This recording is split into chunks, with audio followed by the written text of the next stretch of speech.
بسم اللہ الرحمن الرحیم۔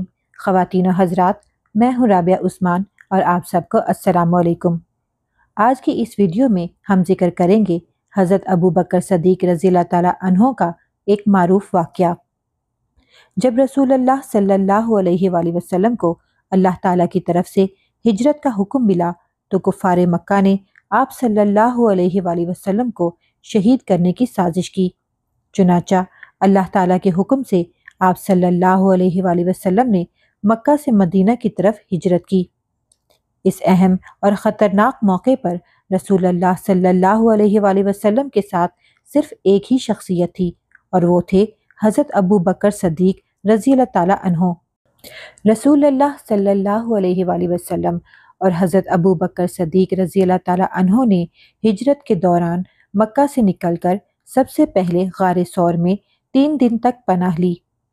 حضرت ابو بکر رضی اللہ تعالیٰ عنہ پہلے غار میں داخل ہوئے تاکہ اس کی صفائی کریں اور اگر کوئی نقصان دہ چیز ہو تو اسے ہٹا دیں، پھر رسول اللہ صلی اللہ علیہ وسلم کو اندر لے کر گئے۔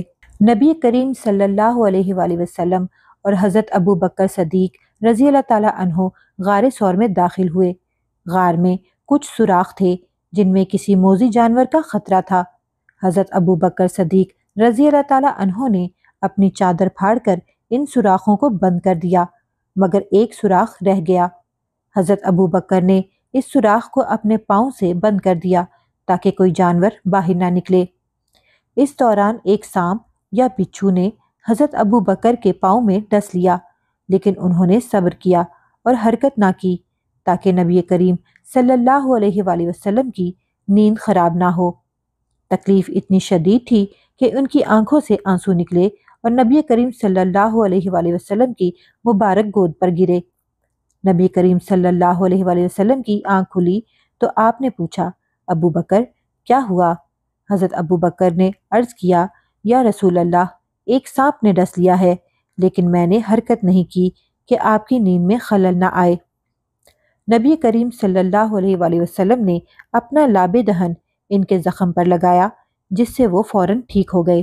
جب کفار مکہ تعقب کرتے ہوئے غار کے دہانے تک پہنچ گئے تو حضرت ابو بکر صدیق رضی اللہ تعالیٰ عنہ کو سخت فکر ہوئی اور انہوں نے عرض کیا، یا رسول اللہ، اگر ان میں سے کسی نے نیچے جھانک لیا تو ہمیں دیکھ لے گا۔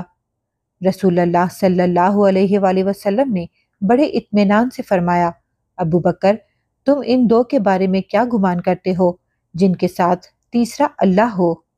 سورہ توبہ آیت نمبر 40 میں اس موقع کا ذکر ہے۔ یہ الفاظ حضرت ابو بکر صدیق رضی اللہ تعالیٰ عنہ کے دل کو سکون بخش گئے اور وہ خاموش ہو گئے۔ غار میں قیام کے دوران حضرت ابو بکر ہر لمحہ رسول اللہ صلی اللہ علیہ وآلہ وسلم کی حفاظت کی فکر میں رہتے۔ ان کی بیٹی حضرت اسماء رضی اللہ تعالیٰ عنہا کھانا اور پانی پہنچاتی تھیں اور ان کے غلام حضرت عامر بن فہیرہ بکریاں چراتے اور نشان مٹا دیتے۔